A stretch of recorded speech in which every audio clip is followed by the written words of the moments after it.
इयत्ता 5वी स्कॉलरशिप गणित त्याच्यातलं आपल्याला 17वे प्रकरण शिकायचं आहे. धड्याचं नाव आहे दशांश अपूर्णांक. ऐकले का रे कधी? दशांश अपूर्णांक म्हणजे काय? काल आपण काय शिकलो होतो? व्यवहारी अपूर्णांक, पूर्णांकयुक्त अपूर्णांक हे शिकलोय ना. छेदाधिक अपूर्णांक, अंशाधिक अपूर्णांक, पूर्णांकयुक्त अपूर्णांक. हा, त्याच पद्धतीनं आज एक नवीन प्रकरण शिकायचं आहे. त्याचं नाव आहे दशांश अपूर्णांक. मग तुम्ही म्हणाल मॅडम दशांश अपूर्णांक म्हणजे काय? तर दशांश अपूर्णांक म्हणजे ज्या अपूर्णांकाचा छेद हा 10च्या पटीत असतो. 10ची पटीतल्या संख्या सांगा बरं मला कुठल्या कुठल्या? 10च्या पटीतल्या म्हणजे 10च्या पाड्यातल्या, 10 ने वाढणाऱ्या, 10च्या पटीतल्या 10, 100, 1000.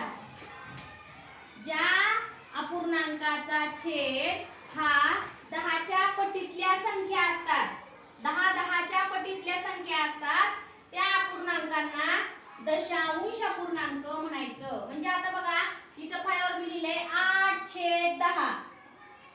समोर लक्ष द्या, ताड बसा, हाताची घडी, लक्ष सगळं फळ्यावर.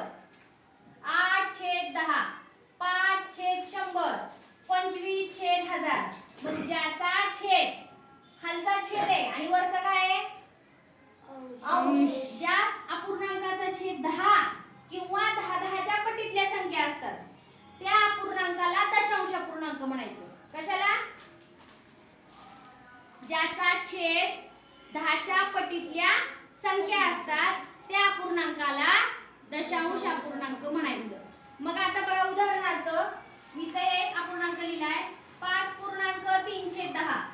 आता इथं वाचन कसं करणार तुम्ही ह्या व्यवहारी अपूर्णांकाचं? पूर्णांकयुक्त अपूर्णांकाचं 5 पूर्ण 3/10 म्हणजे याच्यातला पूर्ण कोण आहे? 5. आणि अपूर्णांक कोणता आहे? 3/10. मग याचं वाचन कसं करायचं? 5.3/10. मग आता हे दशांश अपूर्णांक तुम्ही कसं लिहिणार? 5.3. हे झालं त्याचं दशांश अपूर्णांकातलं रूप. याला म्हणायचं जिथं पॉइंट आले ना, जिथं पॉइंट आहे ते दशांश अपूर्णांक. काय? दशांश अपूर्णांक. दशांश अपूर्णांक. आता बघा काही संख्या मी तर म्हणजे काय एक तक्ता लिहून देते तुम्हाला. 100 पैसे म्हणजे किती रुपये रे? 1 रुपया. 1 रुपयामध्ये किती पैसे? 100 पैसे. मग 100 पैसे म्हणजे किती? 1 रुपया. मग 1 पैसा म्हणजे आता पैशाचं रूपांतर तुम्हाला रुपयात करायचे तर काय करावं लागेल? 0.01 रुपया किंवा रुपया. आता 25 पैसे.